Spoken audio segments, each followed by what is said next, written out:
నేటి ఆధునిక కాలంలో మొబైల్ ఫోన్ అనేది కేవలం సమాచార సాధనం మాత్రమే కాదని అదనపు ఎస్పీ జి రమేష్ తెలిపారు.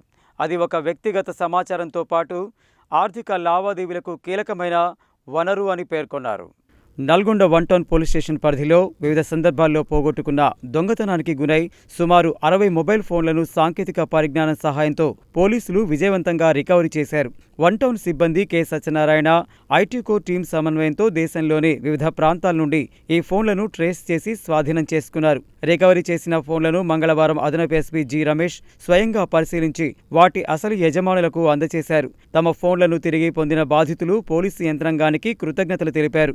ఈ సందర్భంగా అదనపు ఎస్పీ మాట్లాడుతూ మొబైల్ ఫోన్ పోగొట్టుకున్న వెంటనే కంగారు పడకుండా వెంటనే సమీపంలోని పోలీస్ స్టేషన్లో ఫిర్యాదు చేయాలి లేదా ప్రభుత్వం ప్రవేశపెట్టిన సిఈఐఆర్ పోర్టల్లో వివరాలను నమోదు చేయాలని అన్నారు. దీనివల్ల ఫోన్ దుర్వినియోగం కాకుండా బ్లాక్ చేయడంతో పాటు దానిని త్వరగా కనిపెట్టే అవకాశం ఉంటుందని అన్నారు. అలాగే అపరిచిత వ్యక్తుల నుండి సెకండ్ హ్యాండ్ ఫోన్లు కొనేటప్పుడు బిల్లులు, బాక్సులను తప్పనిసరిగా తనిఖీ చేయాలని తెలిపారు. ఫోన్లలో వ్యక్తిగత ఫోటోలు, బ్యాంకింగ్ వివరాల పట్ల అప్రమత్తంగా ఉండాలని అన్నారు. ఈ కార్యక్రమంలో K Sivarama Reddy, 1 town CI Rajasekhar Reddy, ఎస్ఐలు గోపాలరావు, వెంకట్ నారాయణ, ఇతర పోలీస్ సిబ్బంది పాల్గొన్నారు.